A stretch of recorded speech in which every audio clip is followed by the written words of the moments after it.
Look at an extremely ordinary line of C++ code. This line of code is so simple it couldn't be simpler. You might think this line of code has only one purpose, to access array element I and accumulate it into the variable sum.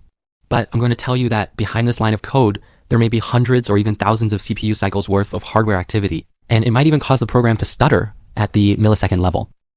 Today, using the x86-64 architecture as our background, we'll start from this line of code and trace step by step, from the simple access of array element all the way to the DRAM memory chips in your computer. What exactly does the data go through? First, let's define a test scenario and write a basic piece of code like this. The core operation of this code is accessing array elements and accumulating them. In the x86-64 architecture, mainstream compilers like GCC and Clang, at the O2 optimization level, will compile this line of code into two assembly instructions. Let's break down these two assembly instructions line by line. The first move instruction is used to move data. EAX is a general-purpose CPU register, acting as a temporary data transfer station. dword_ptr specifies that the data width is 32 bits, which matches our int type, and the part after it is the memory addressing expression. The RDI register stores the base address of the array ARR, in other words, the starting position of the array in memory. The RSI register stores the index I. As for the calculation logic behind RSI times 4, it's quite simple. In the x86-64 architecture, the standard size of an int type is 4 bytes. By multiplying the index I by the element width, we can calculate the offset of the target element relative to the base address. Then, by adding the base address and the offset, we get the memory address. So this step is just calculating the memory address. The CPU now has an address. But here's the question, what exactly is this address? It's a virtual address. Modern operating systems use virtual memory management technology. Under this mechanism, all memory accesses by the CPU are based on virtual addresses. These virtual addresses must first go through address translation, mapping them to the real addresses in physical memory before the data can actually be accessed. The core of address translation relies on the page table, which is maintained by the operating system. Essentially, it's a mapping table between virtual addresses and physical addresses. But the page table itself is stored in main memory. If every memory access required reading the page table for address translation, latency would increase dramatically. To solve this problem, the CPU has a built-in TLB, translation look-aside buffer, commonly referred to as the page table cache. Its job is to store recently accessed mappings between virtual and physical addresses, essentially acting as a cache for the page table. When the CPU accesses an address, it first takes the virtual address and checks the TLB. If it finds a match, what we call a TLB hit, it can directly retrieve the corresponding physical address, taking only 1-2 CPU cycles. But if it doesn't find a match and it'll be miss, it has to traverse the multi-level page table. The x86-64 architecture defaults to a 4-level page table, and this process takes about 50 to 100 CPU cycles. At this point, we've only completed the conversion from virtual address to physical address. The CPU now has the foundation to access the data, but we haven't actually started reading the data yet. Once the physical address is obtained, the CPU doesn't directly access main memory. Why? Because the latency of main memory access is far slower than the CPU's processing speed. There's a gap of several orders of magnitude. To bridge this gap, modern CPUs are equipped with 3 levels of cache, L1, L2, and L3. These form a high-speed data buffer layer between the CPU and main memory. CPU memory access follows a cache-first principle. The access order is L1, then L2, then L3, and finally, main memory. If the target data exists in any level of cache, what we call a cache hit, it's read directly from there.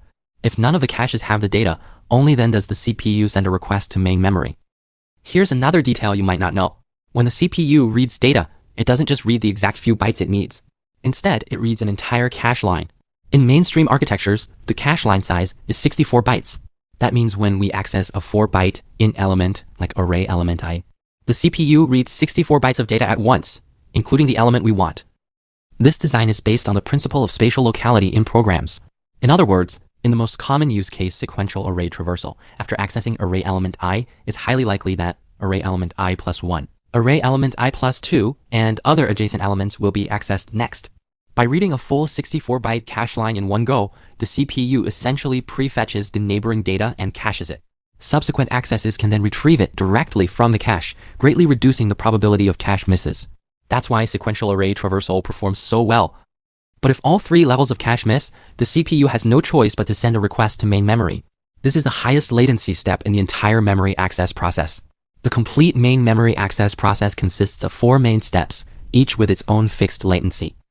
First, the memory controller receives the CPU's access request and locates the target DRAM chip and the corresponding bank.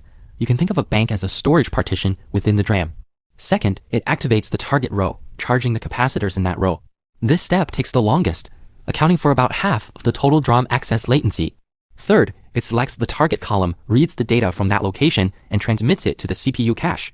Fourth, it performs pre-charging, preparing for the next row activation and preventing interference between different rows of data. The entire DRAM access process takes about 200 to 400 CPU cycles. Modern CPUs complete a single cycle in about 0.3 nanoseconds, which means that while waiting for DRAM to return data, the CPU could have executed hundreds of instructions. Besides cache misses, there's another scenario that can drastically increase memory access latency, a page fault. When the physical memory page corresponding to a virtual address accessed by the CPU doesn't exist, it triggers a page fault. The page fault handling process is relatively complex. First, the CPU detects a page fault exception, pauses the current user process, triggers an interrupt signal, and switches to kernel mode. Next, the operating system queries the page table to confirm where the target data is located in external storage. Then the OS schedules an I/O operation to read the target data from external storage into physical memory and updates the mapping in the page table. Finally, it switches back to user mode and resumes the process. On a timescale, the latency of handling a page fault is far slower than DRAM access. The I/O latency for a mechanical hard drive is a few milliseconds. For an SSD, it's tens of microseconds, while CPU cycles are measured in nanoseconds. The gap between them is millions of times apart.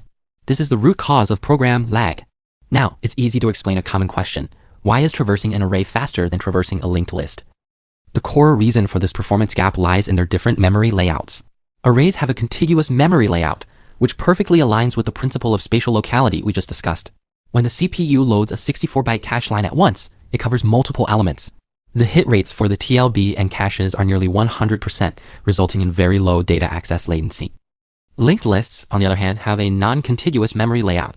Each node's address is determined by a pointer, and traversal requires constant pointer chasing. Every access targets a new virtual address, frequently causing TLB misses and cache misses, and may even trigger page faults. This dramatically increases data access latency. So even a simple line of code that accumulates array elements hides an entire complex set of operations within the memory subsystem. If you found this video useful, don't forget to like, subscribe, and save it to your collection. See you in the next video.